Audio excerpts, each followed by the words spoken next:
Hello friends, কেমন আছেন সবাই?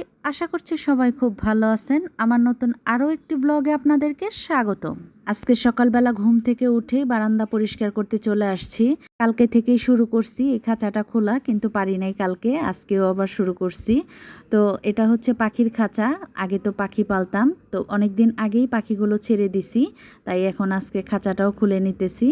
যেহেতু এখন আর পাখি নেই, খাঁচা দিয়ে বারান্দাটাও আটকে আছে আর নোংরাও হয়ে যায়।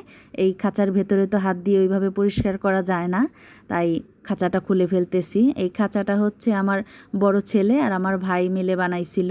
তো আমার খুলতে এসে মনে হচ্ছে যে ওরা পাখি না, বাঘ বা সিংহ পালার জন্য এই খাঁচাটা বানাইছিল। এত মজবুত করে এই খাঁচা বানাইছে, আর কত জায়গায় যে তারা এই গুনার তার দিয়ে বাঁধছে, তো সেটা খুলতে এসে টের পাচ্ছি।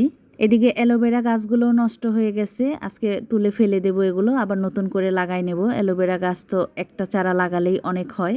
তো বারান্দা পরিষ্কার করে স্নান করে এখন ছাদে আসছি, পুজো দেব, পুজোর জন্য ফুল নিতে আসছি।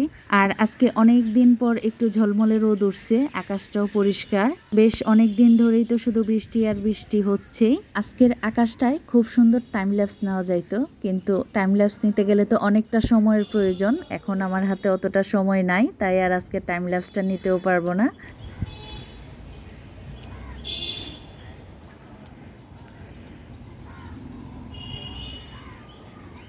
এখানে কয়েক ধরনের ফুল গাছ লাগানো আছে, নয়নতারা ফুল গাছ, জবা ফুল গাছ, অপরাজিতা ফুল গাছ।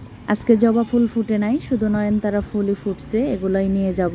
এই ফুল গাছগুলো আমি লাগাই নাই, আমাদের বাসারই আরেকজন লাগাইছে, কিন্তু সে প্রতিদিনই বলে এই ফুলগুলো নিয়ে পূজা দিতে, তাই এখান থেকেই ফুল নিয়ে পূজা দেই। বারান্দায় যতই ফুল গাছ লাগাই না কেন, ছাদের মতন অতটা ভালো হয় না ফুল গাছগুলো।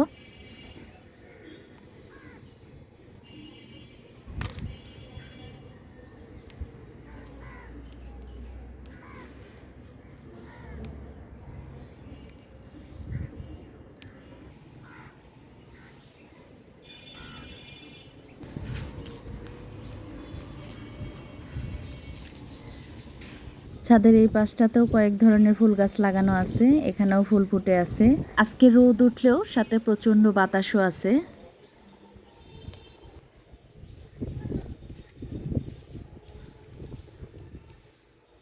ফুল তুলে নেওয়া হয়ে গেছে, এখন যে পূজাটা দিয়ে নেব।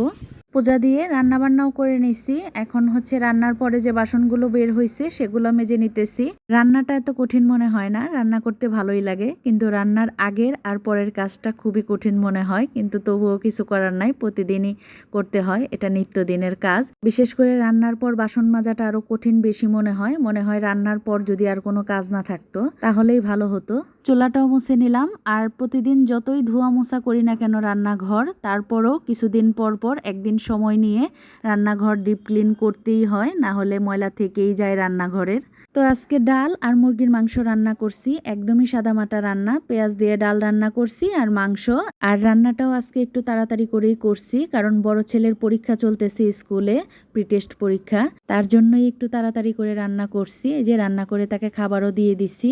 আর পরীক্ষার আগে একটু না খেয়ে গেলে আসলে নিজের কাছেই ভালো লাগে না। তো বেশ কিছুদিন তো স্কুল বন্ধ ছিল, তো বন্ধের আগে তাদের কয়েকটা পরীক্ষা হয়েছে আর বাকিগুলো এখন হচ্ছে। তো এই তো এখন সে পরীক্ষা দিতে যাচ্ছে, আর ছোট ছেলের পরীক্ষা হচ্ছে না, এমনিতেই স্কুল খোলা। আর আমার ভিডিওটা আজকে এখানেই শেষ করে দিচ্ছি, টাটা।